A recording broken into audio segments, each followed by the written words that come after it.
Welcome into the Casual Chaos Podcast. I'm Jay Ash, your host. I'm joined this week, as always, by Jeff and sometimes by Bubba, who's not here this week. So we're going to do a two-man game. We're going to run a weave with one Buck Ant coming in to talk some college football. And producer Tyler's going to keep us all on the floor, making sure we're hitting our spots. So if that sounds like it's a little bit of basketball talk coming, it probably is. So anyway, Jeff, what is up, fella?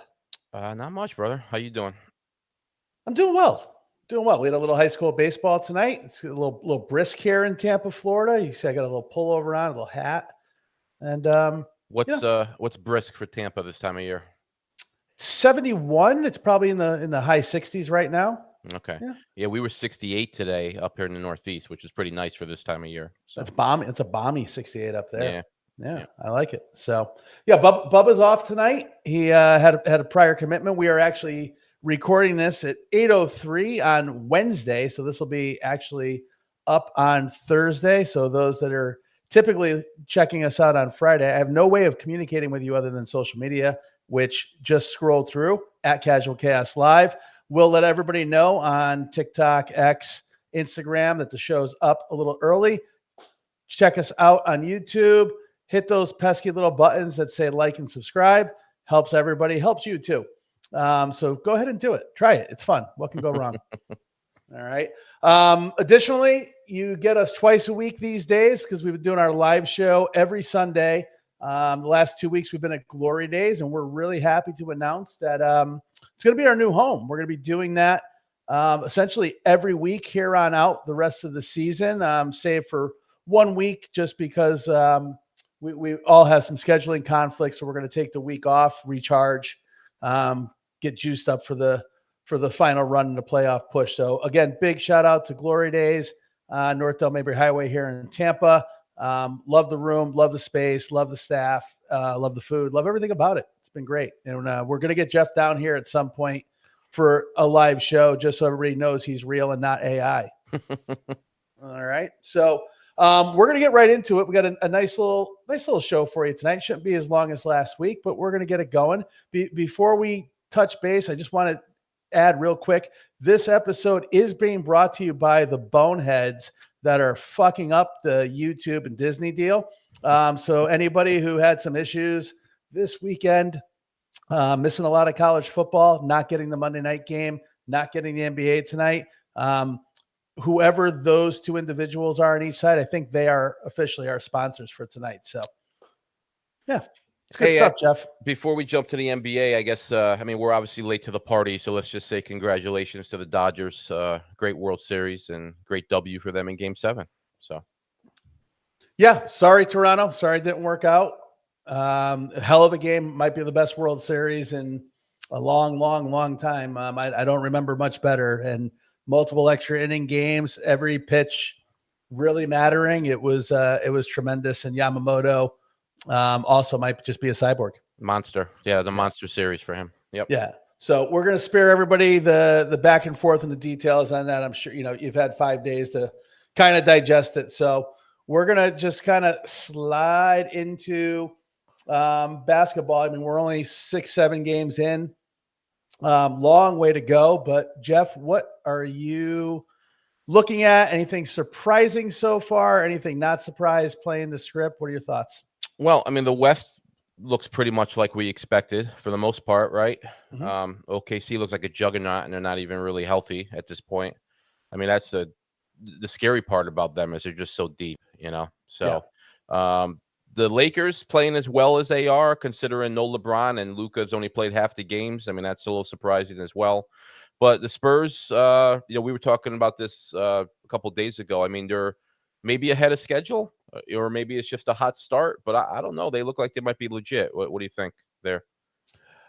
It's all going to come down to health, as it usually does. When you got a freak like, not the freak, when you have a freak like Wemby, the sky's the limit when somebody's 7'5", as agile as he is, and just scary inside and out. Castle's coming along, the Harper's coming along, and you got to remember too, Fox isn't even playing yet. Yep. So looks like the new coach has a little different energy than Pop, and Pop obviously is probably a top 3 coach of all time. So tough shoes to fill, but I think they needed that B12 shot of youth. Yeah. So. Yeah, no doubt. As far as the East, I mean, I don't think anybody had the Bulls in the top Bubba. seed. Oh, did he?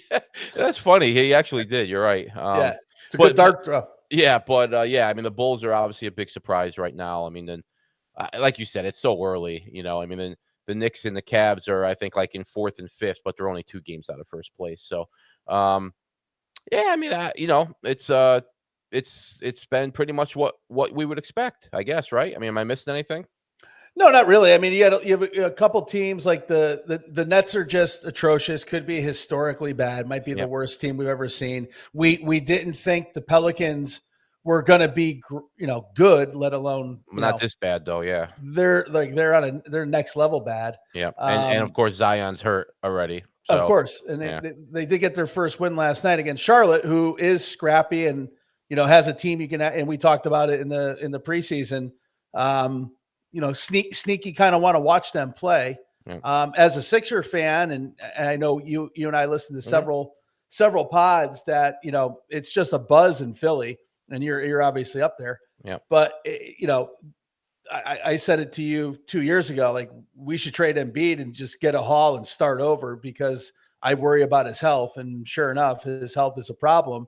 And it really brought the franchise down, or at least the mood of the fans down over the last 2-3 years. And Edgecombe is, a revelation. And right. Come back to earth a little bit the past couple games, but that's to be expected. So yeah. 17 and 13 last night, I think, right? Yeah. So put him and Maxey together obviously looks really nice for the future and this year, obviously. I mean, the thing with Maxey is he's fought with injury problems in the early part of his career. So you just worry if he's going to make it through a full season playing the way he plays. But yeah, they love him. They love him up here. They love the team. They love the excitement. And I don't think they really necessarily care if they're true contenders. They just the team is fun and they're enjoying it right now. So yeah, and we got what's the kid's name from Duke last year? They got hurt. He's coming back. Shooting guard. Drawing a blank here. Yeah, I don't know. This is why sometimes you need notes. I just think as a Sixer fan, the big thing is can we move on from George? Is there a way to flip him? Nope. No one's going to take Embiid, and they're not going to try to move him. So I nothing's really surprising, but I am excited about how deep and competitive the West is going to be. And tonight's a great example, even early on. If I had the ability to watch the Spurs and Lakers tonight, I would. I don't because I have YouTube TV. Yeah. So. If I'm awake, I'll watch it. It should be a good game. So yeah. Although I don't know, I mean, is Luka playing tonight? Oh, Skinny Luka's playing Skinny Wemby. Okay.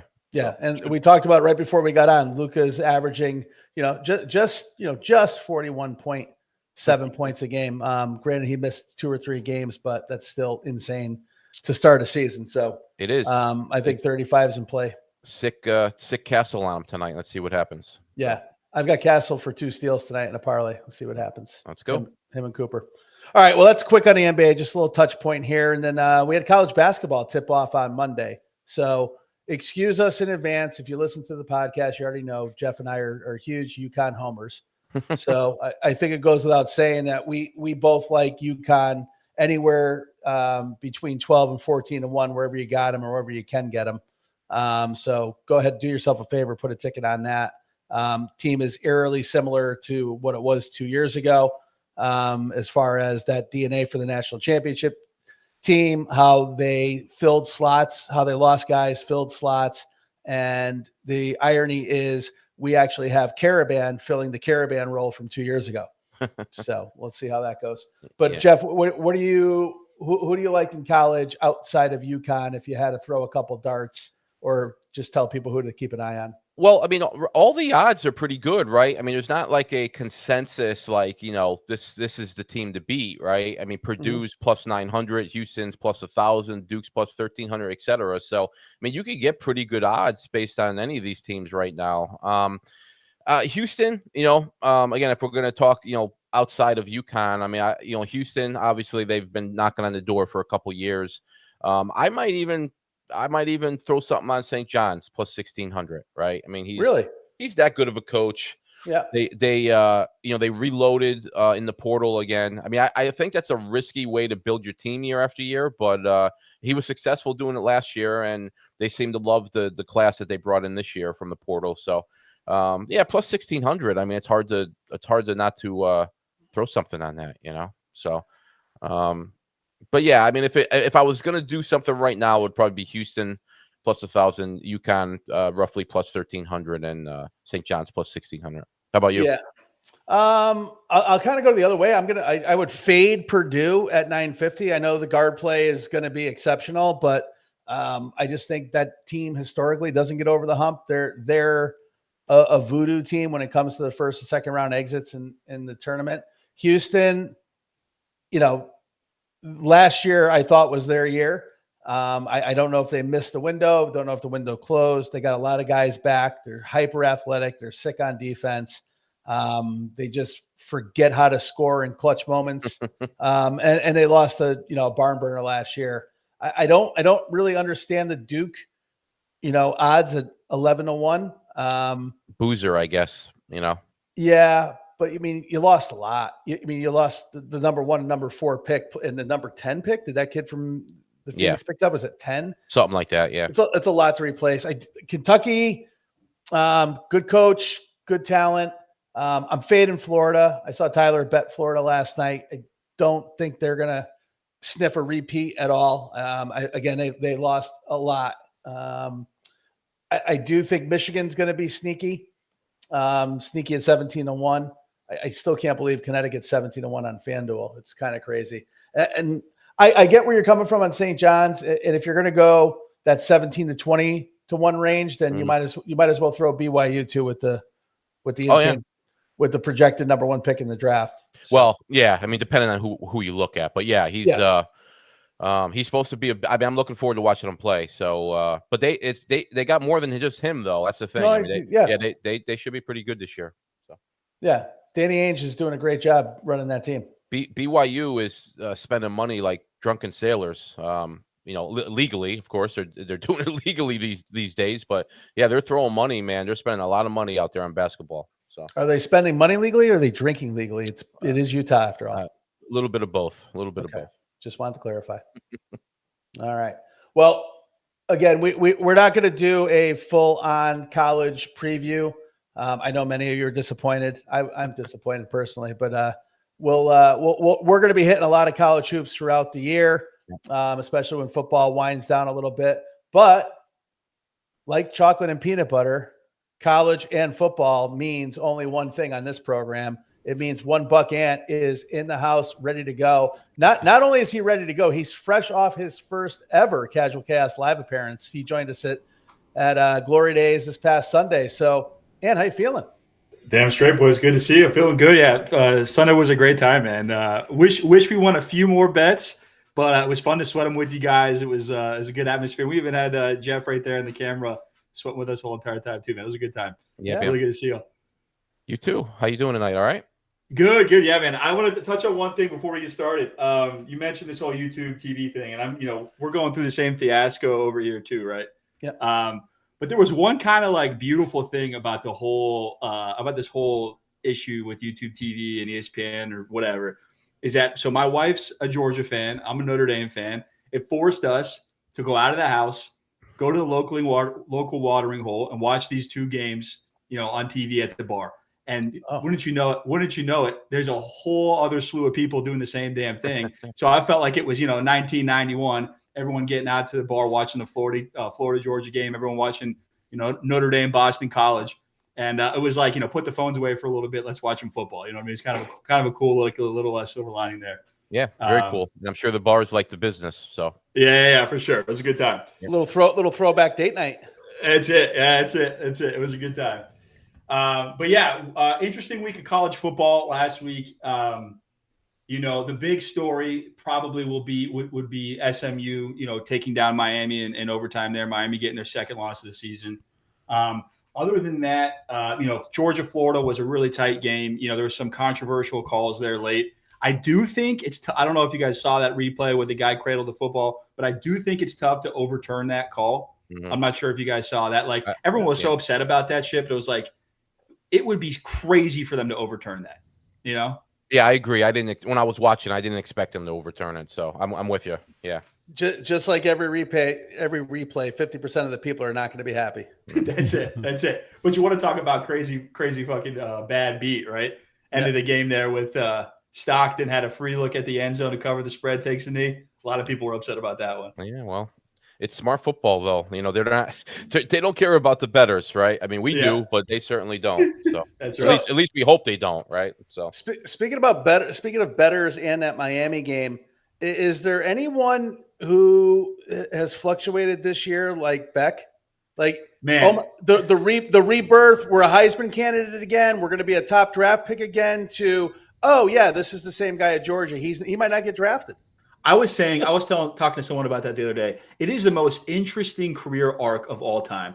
That dude at Georgia was on his way to being a Heisman candidate, first number 1 overall draft pick, national champion. He fizzles out at Georgia. Everyone says he's dead. There's no way he gets another opportunity.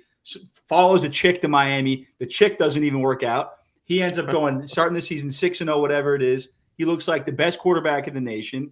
Miami looks like the best team.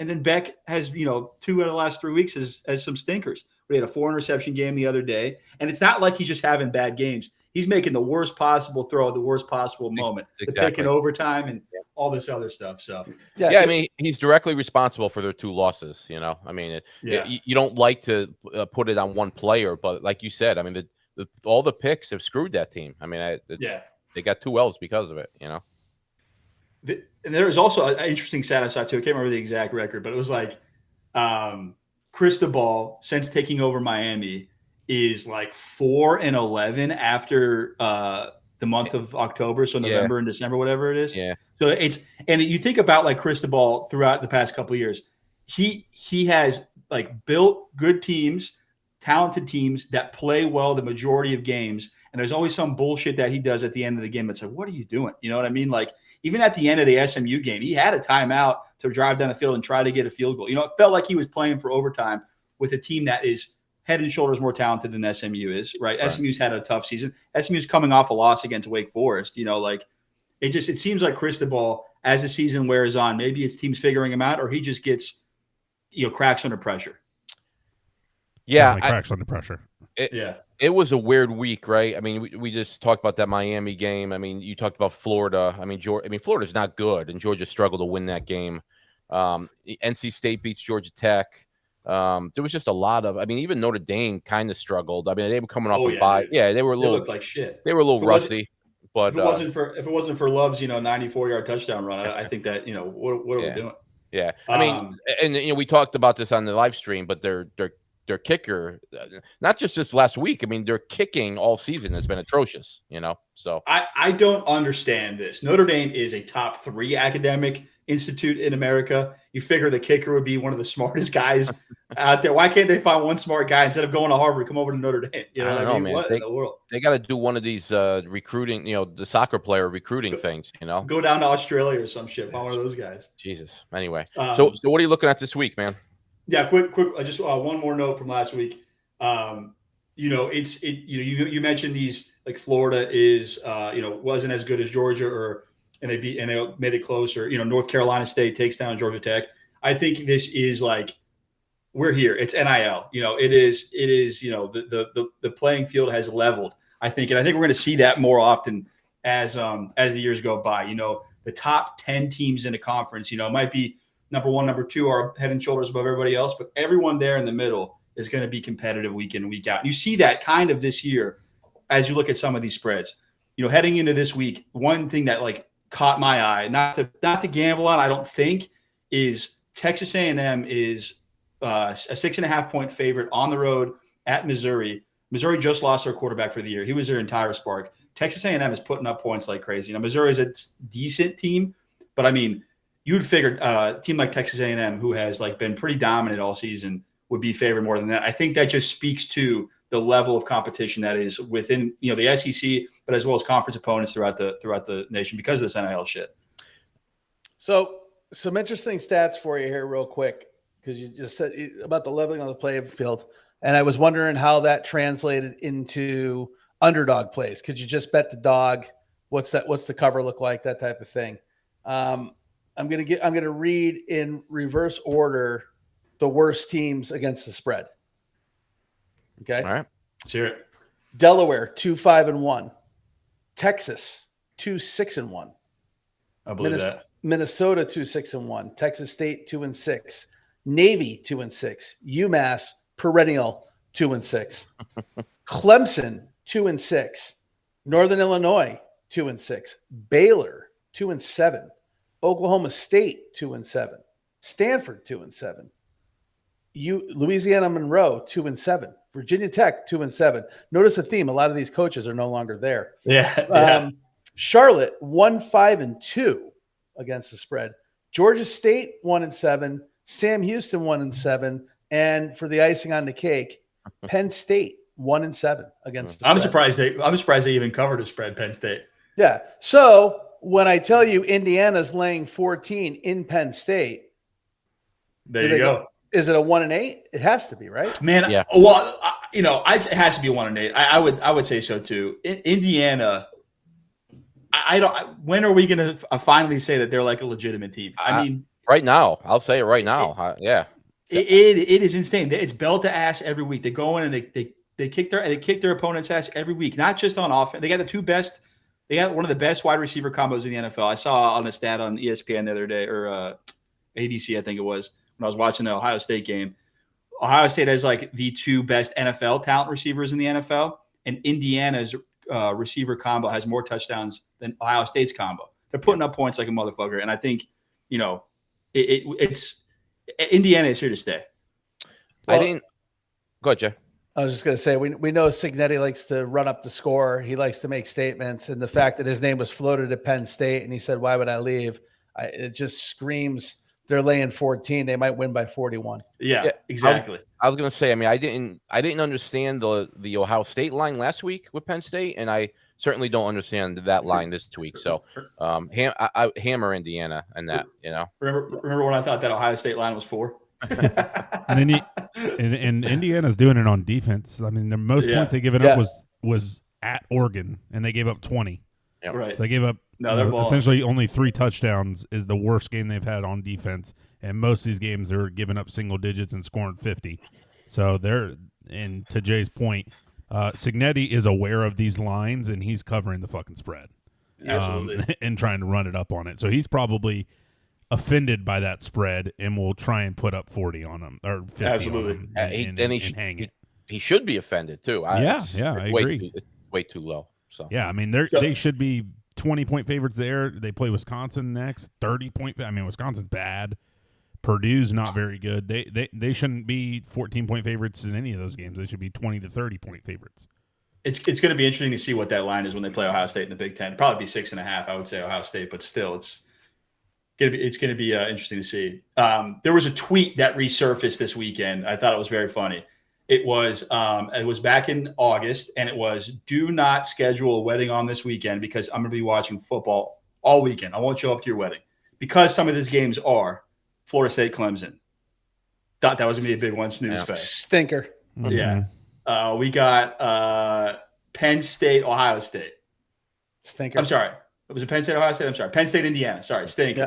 We got hold on. We got there's another Oregon, Iowa was going to be okay. LSU, Alabama, right?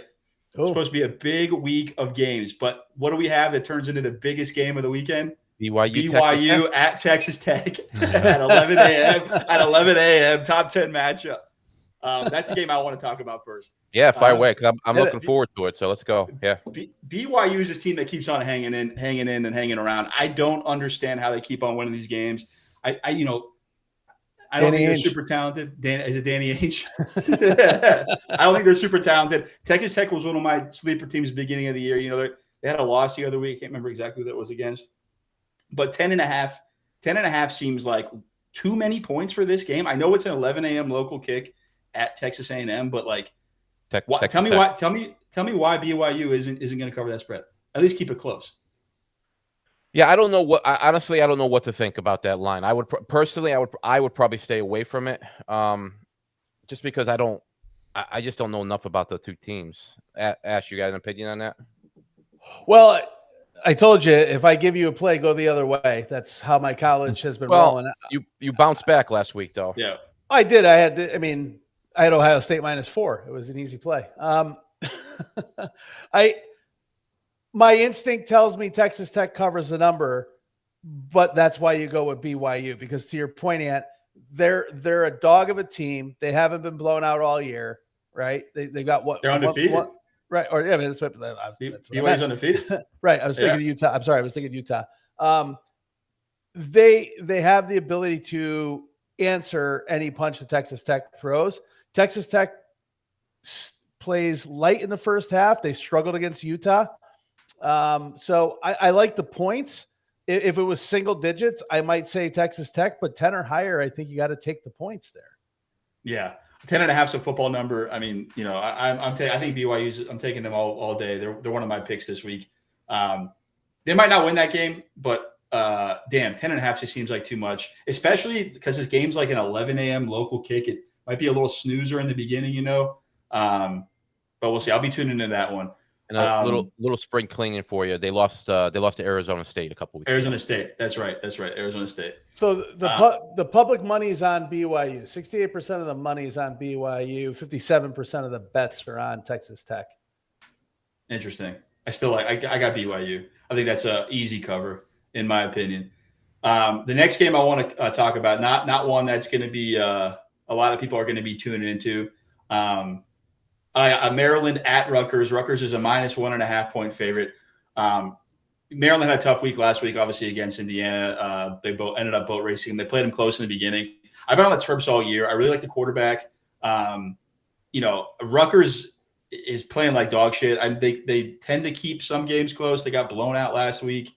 They got blown out last week by Illinois. It's in Piscataway. Maryland it's been tough for Maryland this year. They've been close to winning, but covering. I think they take this one outright. They go on the road to Piscataway to win the game. It's a easy bet for me, taking the Terps all day. Yeah, like you said, you've been riding them for the past few weeks. So yeah, they've been covering but not winning. Right. I've been taking them outright too. Unfortunately, they have been 5 or 6 point dogs, and they've been covering the spread but not winning outright. When you say not a lot of people, do you mean anybody's going to watch that game? It'd be me and my dog probably. Okay. And then we can talk about some of these other big games, but I think the absolute lock of the week will be here Thursday night in Tampa. USF Bulls -13.5 at home against UTSA. USF's coming off a tough loss against Memphis. UTSA looked strong last week. They beat the shit out of. I had them in that game. They beat the shit out of Tulane, yeah. They opened it up for USF. This is a potential game for, the way the rankings came out, with Memphis being the team of the group of 5 to get in with the rankings right now. USF has opportunity. If they win out, they would obviously have to face Memphis, but they would theoretically be in that last spot to get into the playoff potentially. So big game. Yeah, huge game. There's some interesting scenarios there. I guess there could be 3 American conference teams that all have one loss at the same time or something. It'd be tough to make that game. And then the Mountain West is surging. There's some teams out of there that are surging. And then you have if you look at the way the committee put out these rankings, they clearly don't count the ACC as a Power 4 conference. It's currently Power 2. They got Miami got ranked at 18 as a 2-loss team behind Notre Dame, a team that they beat outright. I'm a Notre Dame fan. I think Notre Dame's getting a little bit of favoritism there, but Louisville's at 15, I believe, with 1 loss. It's so ACC. There's a chance that if a 9-4 Duke team wins the ACC, there might not be a representative in the playoff. The division winner gets in. Yeah, the division winner ACC gets in. Automatically gets in, but not if they like the Mountain West Conference winner better, and if they like the American Conference. Oh, that's true. That's not going to happen. You don't think so? No, there's too much money. The ACC is too much money to let that happen. They'll sneak them in. They would have to really all lose they would have to be 4 losses. It would have to be a 9-4. Yeah, you'd have to have 4 losses, which I don't even know if it's possible at this point. No, I mean Georgia Tech's got 1, right? Yeah, they lost last week. Yeah. So I mean, we'll see. I doubt it happens, but yeah, I mean, it's going to be Big Ten in SEC heavy, obviously. Yeah, that USF team total's 40.5. Yeah, they've been putting up points on people, man. That quarterback, like, if he could have gotten the win, his tough game against Miami, but if he could have gotten the win against Memphis the other week, maybe he's a dark horse for the Heisman, but man, he looks unbelievable. I would be shocked if they kept him at USF. I got a feeling someone's going to offer him a lot of money to go somewhere else. But there's a lot of openings, so he's gonna have some options probably. Yeah.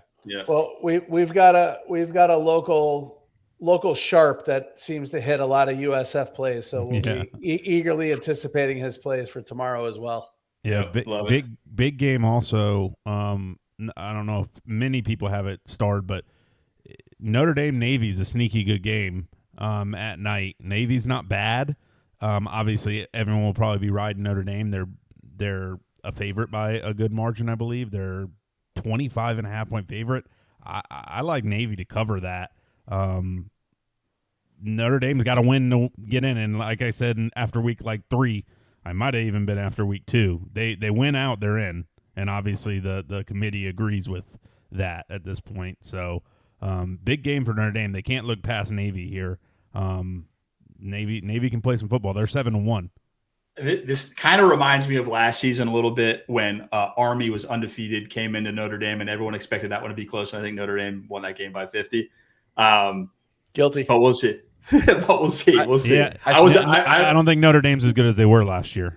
To be fair, I don't know. We'll see. I mean, they got better as the year went along last year, and they seem to be doing the same thing. You just said they skated by on Boston College. Well, they're due for a hiccup every year. There was their hiccup, I mean, but they didn't really skate by. It's just they were favored by 30 in that game, and they won by whatever 15. They won, 18 or whatever. 15. So here's the thing about that Navy line, though, Tyler. I think it's the North Texas loss last week. Obviously is probably weighing on people's minds. I mean, if they didn't lose that game, that line would probably be about 10 points lower than it is. Probably. All right, I'm gonna hit you with one to pay attention to. The money's lopsided. The money's actually 87% of the public money, which means there's probably not a lot of action, and 94% of the bets. I'm talking about the UConn Huskies at home. Catching 10 points. I'm sorry. It opened up at 13. It got bet down to 9.5 right now with Duke. 6-3 UConn hosting 5-3 Duke. What a game. It's a good basketball game. It's a great basketball game. So I've been paying attention to UConn. I don't know, man. I think what's the over in that game? I would be more interested in the over than I would the line. 66.5. Yeah. I happen to be on it, Jeff. The total has gone over in 3 of the last 5 UConn games. They're also 4-1 in the last 5 games against the number. Okay, but the teams have been playing recently are not Duke. I mean, Duke's certainly not a power or anything, but they're a pretty good college football team. So you can only play the team that's on your schedule, buddy. I understand, but that's my point. Is they've been struggling. They've been struggling with some no name teams. So I don't know that line. I would say personally, I would stay away from that game line, but the over would interest me. So you don't like catching 10 points at a rainy day potentially in Hartford, Connecticut? Come on. Yeah. I'm gonna go back. I'm gonna go back to my Mountain West take by the way, because I'm doing additional research on this shit here. There's an opportunity that Duke is a 9-4 ACC championship or ACC champion. Then you have a 1-loss San Diego State, a 1-loss American Conference champion, and a one or no loss Big 12 champion or conference champion with BYU. Those are 5 conference champions that would be at least 3 wins better than the ACC champion. Yeah, but I think you're taking a big leap thinking Duke might actually win the conference championship. But the Big 12 gets one anyway, right? Yeah, Big 12's in. Yeah. So you'd be between the It almost happened last year. Or whoever it almost happened last year with the Big 12. It almost happened last year with the Big 12 because Boise State was the auto bid. The ACC with the auto bid. And then the American Conference too snuck up because Army was undefeated. It almost happened last year with the Big 12. Right. Maybe that's why UCLA wants to go to the Sun Belt. Yeah, they should. Yeah. All right, boys. Well, that's my hot take there. We'll keep an eye on that all year. I hear sounds like you guys fucking hate it, but I'm gonna keep an eye on it. No. I would love the chaos. I would love the chaos of it. Yeah. I just don't know if it'll happen, but I love the chaos of it all. Just to see the ACC squirm. Don't you remember that last year though? Because when Army was undefeated and they were like a top 15 team. I can't remember who ended up winning the Big 12 last year. It was Arizona State. Yeah. There was an opportunity there for them. No, I think the big thing, Ann, is we were prepared for math tonight. We were not prepared for calculus, and our AI bot is down, so we couldn't process it in real time. We were just looking at each other, going, "He might be right. His math might be right. We don't know. We'll see. Just don't know." Well, I appreciate it, boys. Thanks for your time. Awesome. Right, thanks for jumping on. See you later, buddy. Take care. Have a good night. Later. All right. Again, thanks for $1 making the time tonight. Love having him on. He didn't give us any picks, though. He usually gives us a few picks. His lock is USF. The USF. Yeah, That's right. USF. He gave you Maryland, and he gave you BYU. He just wasn't as aggressive because he doesn't want to get suspended again. We're tough here. Yeah, he's smartening up. It's a tough crowd. All right. So speaking of picks and what have you, it's coming up on week 10 of the NFL. But before we get into our crazy plays and things we like to, we had an insane trade deadline that just normally doesn't happen in the NFL. It's usually a couple, disgruntled guys, some mediocre players to get shuffled on, some role players that might get a chance here. But we had some quality names, big names, high draft picks get exchanged for first round picks. So we're got to start with the Jets. What are your thoughts? Both of you guys, talk to me. I think what they did is smart. They probably weren't going to sign either of those guys, even though Williams is signed for a couple more years. We'll get to that more when we talk about Dallas, but I think it makes sense for them. They got 5 number 1 picks over the next 2 drafts that are expected to be pretty good. It gives them a lot of firepower to try to trade up if they need to go after a quarterback or something of that nature. So I think it makes sense. What do you think, Tyler? Yeah, I'm with you. I think they kind of won the trade deadline to a certain degree. Obviously, you lost 2, Pro Bowlers, so it's tough to say. But you got 5 first rounders out of that. You just hope that you get 2 out of the 5 are Pro Bowlers to level it out, right? But yeah, I think they won that trade. The Cowboys one just confuses the shit out of me. Like we were talking in our group chat, like it's as if they won that Monday night game and are like, okay, we're all into this year. We're in a spot where we can win the division or something, and let's make a push. When they didn't do that, they went and lost that game, and it was kind of like, oh well, I guess it's just going to be kind of the season kind of wrapping up here. I'll give Ashton the floor here in a second, but I agree with you about that. I mean, if they won, they would have only really been like a 1 game out of a playoff spot. The thing with Williams is he is under contract for 2 more years. Okay, so that's probably part of it. Still feels like they gave up too much for him, especially since he hasn't really been the same player the past couple of years. And with that, Ash, I'll let you talk about your Cowboys. I don't want to. Listen, I'm aware that this is not the highest rated podcast in the world. It might not even be the highest rated podcast in my home, but I don't know why we keep talking about the fucking zombie corpse of Jerry. It just doesn't make any sense. We haven't won anything in 30 years, like nothing legitimate. We haven't even made an NFC conference title game, right? And the fact that he is taking every interview, every microphone, just gobbling it up, me, media. Don't sleep on us. No one's sleeping. You're already put to bed. Like it's insane. You gave up Micah Parsons, right, for a guy you coveted 3 years ago with the Packers. Do you know what happens when you play 3 years in the defensive line? You get banged up. You're not as good as you were 3 years ago. So you gave up a first round pick for that. and then you turn around and give up a first-round pick for Williams. How many sacks does Williams have? Do you guys know? One. Do you know where he ranks in pressures? It's not good. Probably It's not 90th. high with one. Yeah. It's 90th. That means there's 89 people better in pressures. I don't understand why we're giving up first round for that. Yeah, he's been playing. He does still play well against the run, but they can't line him up at cornerback, and they need a corner just as bad as they need a defensive lineman. So yeah, it's an interesting move. But like I said, it's not a rental, Jay. I mean, that's the one thing, right? They got him for a couple of years, so yeah, but great, So another year. Let's see what happens. It's. I mean, if I gave you 2-1, 3-1, Williams gets hurt before the end of the year, you take that? Just from a karmic standpoint? Yeah, maybe. Right? Yeah.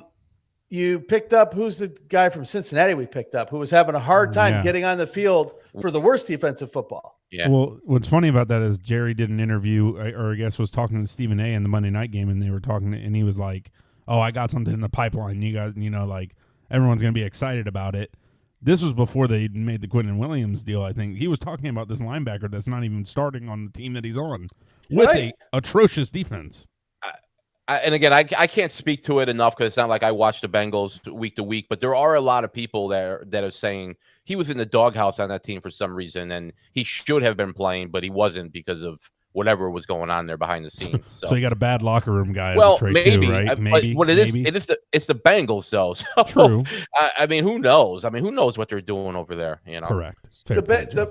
The Bengals season is over. The Cowboys season is over, and the Jets season is over. The only difference between the three teams is the Jets are actually in a position to do something next year. Now, as long as they stay on brand, they'll draft a quarterback and they'll give him no chance to be successful, and they'll have this fire sale again in 4 years. Yeah. But you gave up Sauce Gardner, who hasn't been playing well. Indy's clearly all in. Right. But unfortunately, that guy's got to fly over to God knows where in Europe to play this stupid fucking game this week against the Falcons. Right. Yeah. That doesn't seem like a good move. I don't know. It was a crazy trade deadline. I don't remember seeing this many first round picks go out on the last day. And the sneaky best trade was the Seahawks picking up Shaheed. Yeah, probably. For a appropriate 4th and 5th round pick. Yeah, right? And there's even people saying that was too much, to be honest with you. But yeah, I agree with you. But he's a deep threat. It just sounds like more. I mean, even though Darnold had a great game the other night, and there's the kid that scored the second touchdown no one's ever heard of. The other kid is pretty good. But it just sounds like Kupp might not be back this year. That's right. Kind of why you go out and get him. I don't know. But if you're the Bengals, the last thing I'll say is in a non-trade move, why aren't you trading the defensive lineman? Why aren't you letting him Henderson. move on? Yeah. Like he's hurt, but he's clearly not going to play again the rest of the year because he doesn't want to keep getting hurt because he's got a free agent deal. Someone's going to pay him off his resume. You could have got a 2nd or 3rd round pick for him. Get something. Get him out of the building. You might be able to get a first round for him. Right. The way these guys are throwing out first rounders. Right. Listen, if the Cowboys gave up a first rounder for an injured Hendrickson, I'd take that for 3 years knowing we're going to overpay him. But that's the problem with the Cowboys too, is they have no salary cap room. It doesn't matter. It's a dead team walking, just like it's a dead owner walking. So yeah, the Jets obviously look the best right now, but as Tyler said, they got to actually make the right moves with those picks. So we'll see what happens there. You know who was a sneaky winner was Daniel Jones, because the Colts don't have any first round picks over the next couple of years. I mean, so they're basically tied to him. I mean, he's on a 1-year contract right now, but you got to think that they, especially the way he's been playing, minus last week against the Steelers, that they're pretty much locked into him moving forward, right? Because it's a worst case, best case scenario too. Worst case scenario for him is he gets franchised. Right. Yeah, it's very Sam Darnold last year with the Vikings. Like he's kind of playing for his contract and his livelihood. Starts well, and we saw what happened with Darnold. I mean, he obviously made his money out in Seattle now, but the last 3 weeks of the season, I think he would have stayed in Minnesota potentially if those last 3 weeks of the season go a little bit better for him. Obviously, they drafted a first-round quarterback, so that would have been a question mark maybe. But, yeah, it'll definitely be interesting what happens with Daniel Jones. I think he's pretty much guaranteed himself a contract. You would think. Yeah, I mean, like I Some said, they kind of don't have contract, whatever. They don't it have is. many. They don't have many options unless they're going to be content with drafting somebody in the second or third round and using that person as a starter. So, yeah, for sure. If I'm a Colts fan, I'm petrified of this game on Sunday in Olympiastadion in Berlin, right, with the Germans. You don't want you just made this huge trade. To your point, Jeff, you basically said, okay, Danny Dimes, you're our guy, right? We gave up the future to get Sauce Gardner, who hasn't been playing well and now has to fly over to Germany. He is questionable this week, so he might not play. He probably won't play. Yeah, Jonathan Taylor's always a banana peel slip away from being out for a couple weeks, and you're going to who knows what type of conditions in Germany. Now, I know the fans show up in Germany. That's great, but it just something doesn't smell right about that game, coinciding with all these trades. Indy's clearly all in. The Falcons, who knows what the fuck is going on with that team. Drake London's the best receiver of all time after last week, basically. Single-handedly almost beat the Patriots. Yeah. I think he was throwing the ball to himself at one point in time. So I don't know. It makes me nervous. It's not even hyperbole. It really makes me nervous this week. If I was a Colts fan, I wouldn't watch the game. Yeah, so. Weird that Breece Hall didn't get moved and he kind of was open about kind of wanting to be moved. So I wonder. I don't know if anybody, just people weren't offering what they wanted. If they wanted another first rounder or something like that, but surprisingly nobody went and got him. That's what I heard. I mean, that's what I heard is they wanted a first plus more. I don't know, man. You guys have heard me say this before, but I think the wide receiver market is just out of control right now. So, yeah. I think it should be treated the way the running back market is treated. I really do. You pay big time for the truly great guys. And other than that, you could find good wide receivers all over the place. I mean, they're just all over the place. You know what I mean? So it's literally fantasy football. It's literally fantasy football. Yeah. Patriots did it for years with, quote unquote, not, A-listers or, top draft pick guys. Yeah. And they got fucking 6 Super Bowl rings to prove that you don't need they didn't even win one with Randy Moss when they had him. Yeah. So it's crazy. The last thing on Breece Hall, and I'll give him credit. Apparently, it was either a week ago or 2 weeks ago. He basically walked into the office and said, "If we're going to win games, you got to give me the ball." Yeah, well, it makes sense, right. So I'm the best player on the team, guys. Right, just give me the ball if we're going to have any chance. And now is I don't know what you want to call it, gusto, bravado, gumption, old school word, right? But it's just like now you're like, oh, so the plan is to lose, and you didn't trade me. I've got a hamstring. Yeah, I'm just not going to play. I'm just not going to play because And again, I'm not stepping on it because I don't think anybody took it this week for our plays. But tell me again why we don't play the Browns off of bye. Yeah, I don't know. I don't have an answer for you. You just lost your 2 best defensive players on a defense that isn't very good, with a coaching staff that isn't very good, and a quarterback that's not very good. I mean, I did look at that line, for our weekly contest that we do, and it's still the Browns, though. I mean, it's worrisome. I know, but it flipped. I mean, it was Browns plus 2.5, and now it's Browns minus 2.5. I know. Yeah, I know. But I don't know. Myles Garrett could have 20 sacks after this game. Certainly possible. So what do you have? 5? He had 5 the last game they played, right? He had 5 in the last game they played. So yeah, I'll be on the over. All right. Well, let's get into it. Week 10, gun to the head, lock of the week. Let's start with Bubba's play since he isn't here. Yeah. So we got Bubba did win his lock of the week last week. Actually, everyone did except for myself. So sorry about that. The Colts fucked me.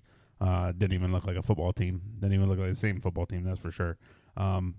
But he was riding the Bills plus 2.5. That was a good little win for him. He had that as his lock, and they end up winning outright. Kind of surprising game there for the Bills. But this week he's going with the Eagles minus 2.5. He likes the Eagles to cover against who the Eagles got this week. They got the Packers. Packers on Yeah, Monday they Night do. Football. Okay. On the road in Green Bay. They're actually, well, he's got They're it plus. Yeah, he's got it up minus on our sheet here. They're actually plus 2.5. So I don't know if he's buying to minus 2.5, but he just probably messed up on that and fat fingered it. But he doesn't know how to use the shift key. Yeah, well, I'll just give you a spoiler now. It's also his lock as the underdog, and his lock is the same as the Eagles. So just give you a little heads up there. He's got the Eagles, which makes the minus 2.5 even more perplexing. Yeah, because he's got the underdog at plus 115. So whatever. We'll have to get him to fix that before Sunday. So they might not win that game anyway, so it might not matter. Oh, I don't know. I like. Yeah, I mean, I'm with him. I like the Eagles in that game. Without Tucker Kraft, I don't know what the Packers are going to do. Did I? It's see a big correct loss. That they got somebody though. Did they get T.J. Hawkinson, or did I get like NBA Central? I swear I saw it somewhere, but it might have just been like a fake account or something like that. Yeah, you got catfished. Yeah, but I was thinking, I was like, man, I can't believe the Vikings would get rid of that guy. No, they didn't. Yeah, they didn't. Who do you guys got? You want to go, Jeff? Sure. I got the Bears. Last week I had the Niners minus 2.5, and they won, so that's 3 weeks in a row for me. With the lock of the week. This week I have the Bears. I'm sticking with my desperation theme. Think it's a game they need to win. If they want to stay, they think they're probably competitors in the NFC, and if they want to keep being in that conversation, they need to win this week. Playing the Giants team, who has obviously been decimated with injuries. So Bears at home minus 4.5. To me, that seems low. So I'm taking the Bears and giving the 4.5. Yeah, I mean it's not too far off the opening number either. I just think the Bears have that they'll gladly snatch defeat from the jaws of victory on you. So I think that's part of it. They do play better at home, obviously, though, than they do on the road. So no, I like to play. It makes all the sense in the world. Yeah. So for me, I'm 7-1-1 in this category. So try not to monkey fuck the football in this situation. But I gave a play 2 weeks ago. Last week I had the Niners.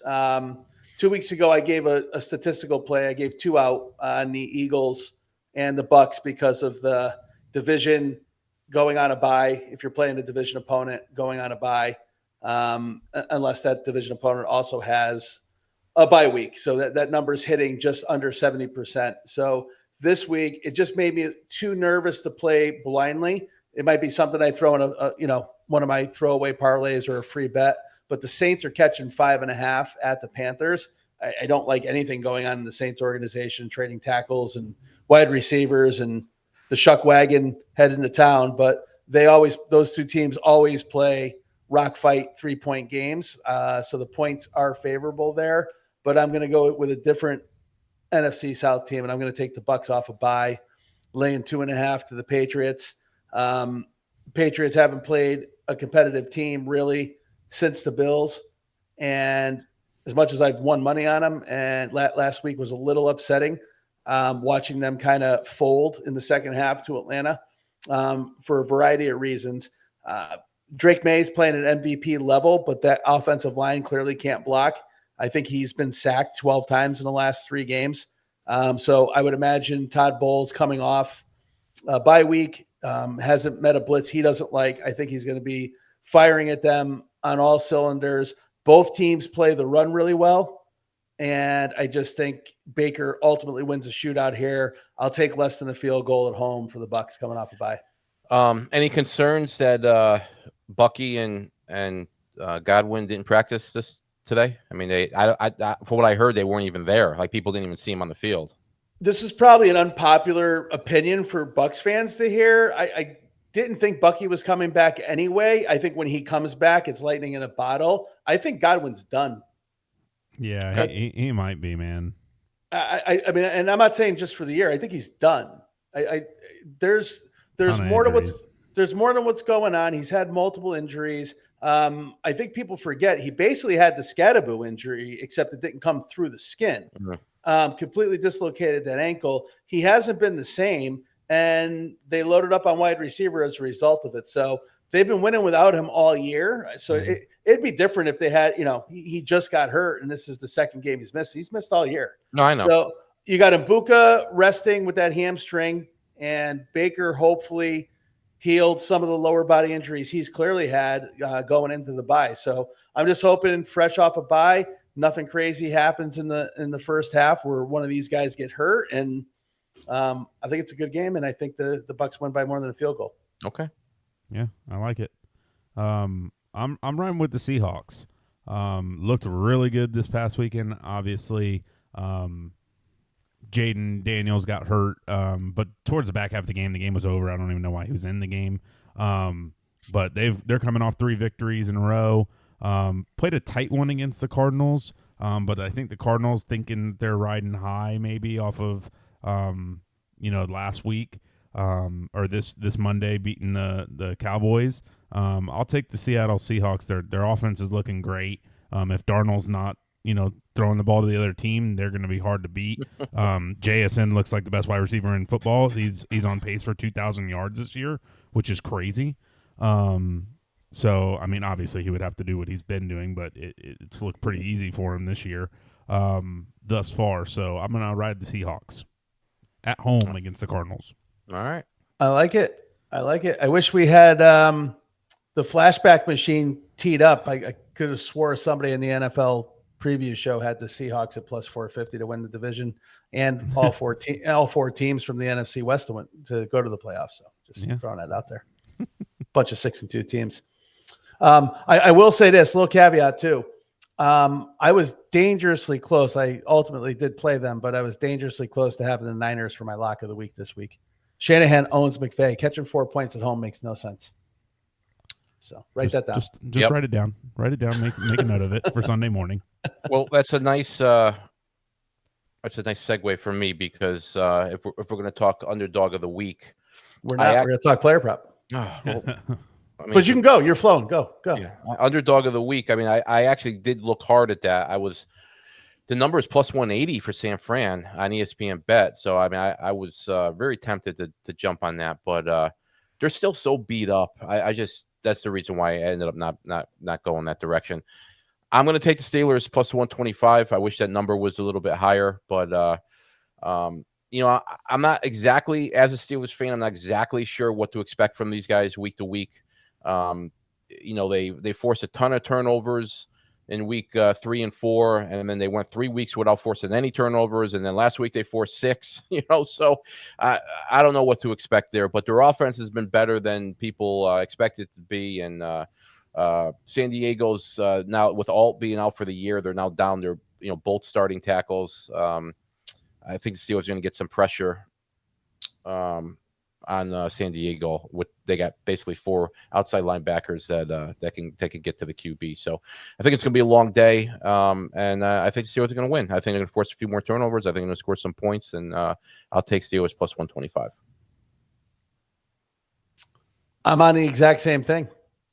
I don't even need to add much more. I mean, pass rush looked legit the other day in Indianapolis. Yeah. And I just, Tomlin Sunday night plays better than Thursday night. Rodgers historically plays well on primetime games. 2 Sundays ago aside. What's crazy is he's like a 4th or 5th in the league in touchdown passes this year. Yeah. I mean, it's kind of silly, Yeah, no doubt. I just think, Harbaugh is a great coach. He really is. And I'm sure they'll be competitive in the game. I don't think the defense is anything special. I think Pittsburgh can score on them. I just think the defense for Pittsburgh is, coming off that Indy game, they'll have some momentum. This is a game they win. And I think it's essentially going to be a home game from an environment standpoint. We know that the Chargers don't have great fans, and that stadium typically fills up with the visiting team that travels well, and Pittsburgh travels really well. Plus you have a lot of transplants out there in California. Yep. So, Tyler? I am actually going to go on the opposite side of Jeff for Jeff's lock. He's going with the Bears minus 4.5. I like the Giants, man. They're just a scrappy little team. I do like Jackson Dart. So I'll go with the Giants. They're plus 185. Looking at the rest of the games for this week, I'm not going to bet that Falcons-Colts game. Dolphins got no fucking chance in hell. I don't really want to touch Jets-Browns. There's not really games, and so I'm going to go with my gut of just betting on Jackson Dart and the Bears. To Jay's point earlier, they can kind of fumble fuck on themselves and lose some of these games. Now they have been winning them this year, which kind of even more makes me feel like they're due to lose one of these ones that are kind of close. So I'll go with the Giants. You're definitely right about it. I mean, like I said, I also like that Niners game, but other than the Steelers and Niners, I was like, man, there's not really underdogs. I mean, the Patriots. Realistically, the Patriots are probably one that you would look at. It's not a huge. They're a live dog. I mean, they would definitely be one with how banged up the Bucks are. And maybe the Saints, but like the Panthers have actually been playing well. So I'm just kind of stay away from them all. Who'd you have last week? Last week I had the Commanders, which again, like I said, Seattle walked all over them. So both my picks were pretty much done and dusted quick. From last week. So I had the Bengals and bounce back. They had that excruciating loss at the end of the game. That was brutal. Jay, who'd you have last week? Who did I have? You had the Raiders plus 130, who were in that game the whole time. Yeah. Oh, you mean the team that lost to the longest field goal in history, and then again, and then another field goal with 3 seconds to go to tie it up? That team? Yeah, and then lost in overtime. And Bubba had Denver, so we went 1-3 last week with our underdogs. So hopefully we do better this week. If you're feeling frisky out there, the Niners money line, the Steelers money line, and then pull the Eagles into that on Monday night. It's just about 13-1 on Hard Rock Bets, our friends at the Hard Rock. So something to think about if you like throwing those little sneaky parlays in. So it's a good one. Player prop of the week. Go ahead. Last week I had Jahmyr Gibbs over 100 yards, and the offensive coordinator said, "Not so fast, my friend. We're going to play him 9 snaps." He probably listened to the pod. He was probably kidding you. He did. I actually wrote him a handwritten letter, and when he opened it said "fuck you." Play your best player. What are you doing? So nonsense, and what serves you right. You lost at home. It's a shame. This week in player prop, I'm going to go with what makes sense in my head. If I like the Bucks as a lock, and I think they're going to have to throw the ball to win the game because the Patriots have a good run defense and no Bucky Irving, then Baker Mayfield throwing 3 touchdown passes at plus 280 seems very tasty to me. So let's go Baker at home. Might sneak in a Buka 2 touchdown play in there, but I like plus 280 for Baker, 3 touchdowns or more. Yeah, it makes sense. I like it. Yeah. I'm going to go with Freiermuth for the Steelers. Anytime touchdowns plus 412. It was sort of a big mystery to Steelers fans why Rodgers wasn't throwing to him earlier in the season. I mean, Rodgers likes throwing to tight ends. Freiermuth is actually a pretty good receiving tight end, but he's got 3 touchdowns over the past 3 weeks, and I think he'll get another one this week. So Freiermuth plus 412, anytime touchdown. Yeah, plus 400. Yeah, love that. Yeah, love it. Bubba is sticking with. He had Juju Smith-Schuster over 1.5 receptions. He had 1 catch for 2 yards, and that was it.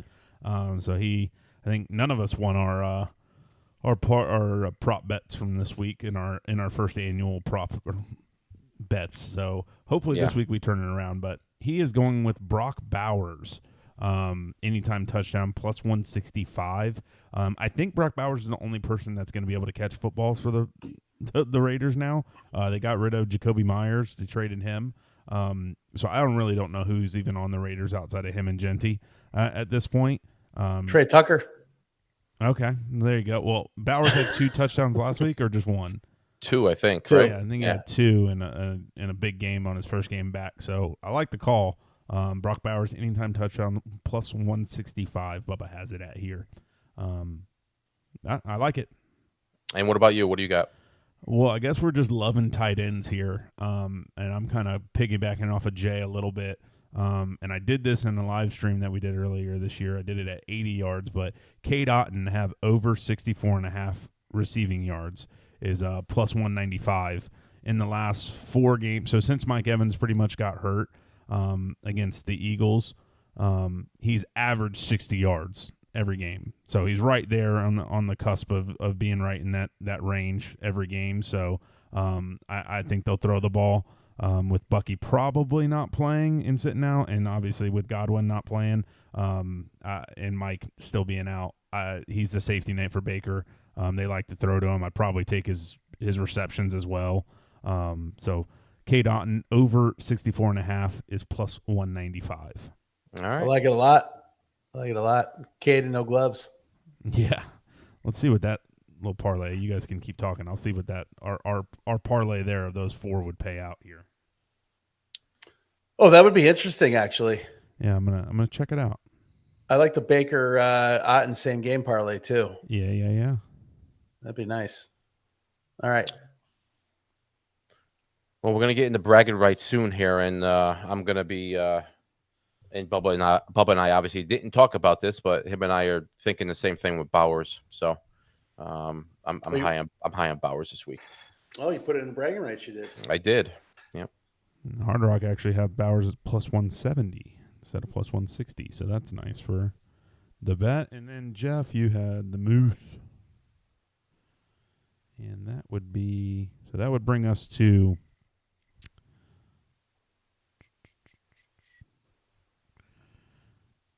It is plus 8,400. So wow. $5 bet pays out $425. I like it. Kind of dig that. So that's third. So if we did our bet like last week, that pays out $3,200 and change. Wow. $40 bet would pay $32 and change. $3,400. Right? $3,400 if we. Yeah, I love it. So let the fans of the pod know, and this is why it's fun watching the live show with us. We did have a player prop. Each one of us selected one player prop. We put it into a 14 parlay. We put $10 each on it, so $40 bet. It paid $881 last week, and we hit. So I think the clip was up on YouTube yesterday, and Jeff and I argued because I was he was losing another game. He's like two things happen at the same time. So both things can be right. We could all be happy, and you can be pissed at the same time. There's no mutual exclusivity when it comes to gambling, folks. Exactly. So, all right, let's jump into bragging rights. All righty. No winner from last week. Jeff, you can kind of lead us off here with what kind of went south for you. I think it went south quick for you, would say. Yeah, well, I did have a Thursday night bet in that Magic Hornets basketball game, and Con Knipple basically had his worst game of the year. So this ticket was dead before we even got off the year, basically. So no sense in talking about the rest of it. Yep. Moving on. Con. Jay. Niners win. Patriots loss. Lions loss. Raiders loss. 1-3. It's been a tough run on bragging rights. I apologize to everyone, and most importantly to myself. I'm letting myself down. So we'll see if we can bounce back this week. I think I played it a little steady, but we'll see what happens. And we got Bubba's. Bubba's, we had the Broncos money line, Bills +2. He had the Dodgers money line to win, and that was game 6. Yeah. And then so all 3 of those hit. So he had the Monday night game with the Cowboys to just sit and watch.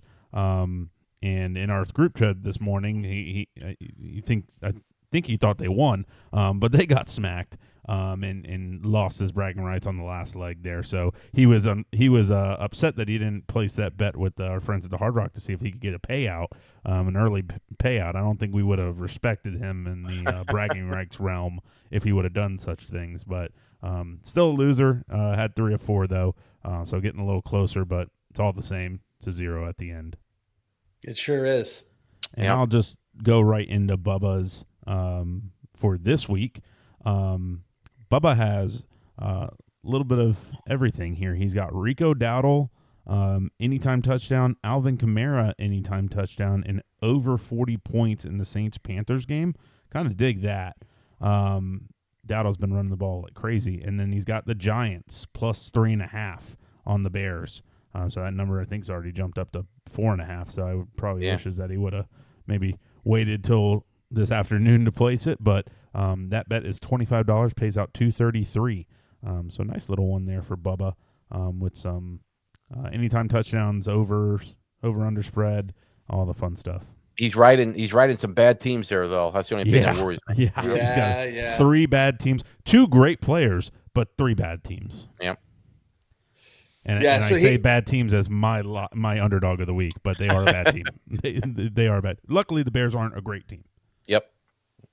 Did he must have bought that down? Yeah, which is shocking. So the I was going to say that those odds like 8-1 seems off, but no, I guess it's not. So the Giants were it's 40, 4.5, but yeah. Well, no, I thought that total was going to be higher, but so Rico's got to be a 140, 150. They're probably both right. Yeah. In that, very low, plus 100 and 120. And he's getting penalized from betting three games or 3 things in one game. So he's getting penalized there too. So I just don't like those odds. Yeah, the odds definitely don't. It doesn't safe. Pay out a crazy amount, but it's safe. He's just trying to get on the board. And I understand. You can respect that to a certain degree. Respect is all you have in the morning. But if he's going to hit that first one and then punk out on the last one, if it comes down to it, we're not respecting that. No. Don't splash the pot. Jay, here's yours for this week. In my club. Anyway, sorry. Teddy KGB moment. So sticking with the Bucks, Ibuka, anytime touchdown, Bucks minus 2.5. Put my gun to the head lock in play. As I mentioned, Shanahan owns McVay. Typically, I know they're banged up. They're at home, +4. I just don't know why that number is the way it is. You got Zombie Stafford, who's playing like an MVP because he's a cyborg. It's really not him. Puka's a banana peel away every week to get hurt. So I'll take the points at home. And then the Steelers to bump up the odds a little bit, money line instead of taking the points. Try to get me to close to 15-1. 25 pays $3.95. On paper, it looks good. And we'll see if I can redeem myself. Yep, I like it. Very nice. Jeff? I got over 48 points in the Pats Buccaneers game. I do think a lot of points are going to be scored in that game. I got Daniel Jones over 1.5 touchdown passes, so looking for him to bounce back from last week. Even though that game is in Germany, which scares me a little bit, but I think 2 touchdown passes makes sense. And then, as I mentioned earlier, I'm riding Brock Bowers over 67.5 yards and also a anytime touchdown. So 25 plays 318 and some change. Nice. All right. Like hopefully the Germans don't get you. So, all right. Well, we're going to try to bounce back on bragging rights. We've had a couple weeks where it's been 3 out of 4. No one's really gotten over the hump. So we all gave ourselves the Tim Tebow speech. We're all going to try to do better, and we're not going to let the fans down again. So follow us on the socials as they are flashing at Casual Chaos Live. Again, this is 9:15 Wednesday night. This pod will be up Thursday. So if you listen to this on Thursday, on Friday, on Saturday, we will be at Glory Days again on Sunday, 1 p.m. for the Patriots-Bucks game and the other game. We'll have at least 4 games on in the room. Come join us at Glory Days. If you're local, we're in the Bartolo room. You can't miss it. When I say come join us, like literally come in the room, hang out. We want to hear from you. Send your tickets in. If you're listening to the podcast, always send your tickets in. Doesn't matter what you're betting, say for table tennis, we'll read it off. We'll talk to you about it if you're in the room. You can get on the Discord. You can chat with us. There's all different ways to communicate. Again, follow us on the socials. Check us out wherever you get your pods, YouTube, Spotify, Apple. And we're excited about a good game, hopefully, because we've had a couple stinkers the last 2 weeks. But again, live, Glory Days, North Del Mabry Highway, Carrollwood Village, Tampa, Florida. Guys, nice, quick, easy. 1 man late. Bubba, we miss you. Looking forward to having you back. Hope your dinner went well tonight. And go Bulls tomorrow. Yep. Thanks again to One Buck Ant. And with that, adios. See you guys. Bye.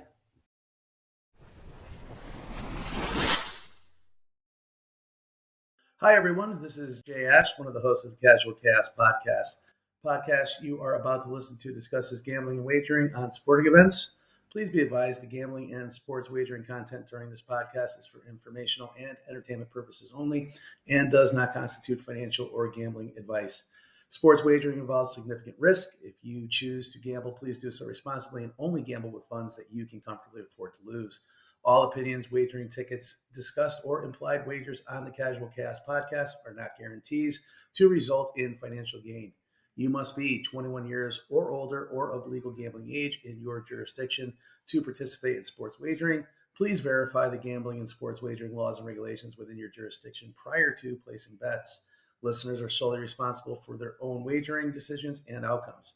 If you or someone you know has a gambling problem, help is available. Call or text the National Problem Gambling Helpline at 1-800-GAMBLER. That's 1-800-426-2537. We encourage everyone to engage with sports betting responsibly. The host and the Casual Cast podcast assume no liability for any losses incurred as a result of listening to this content.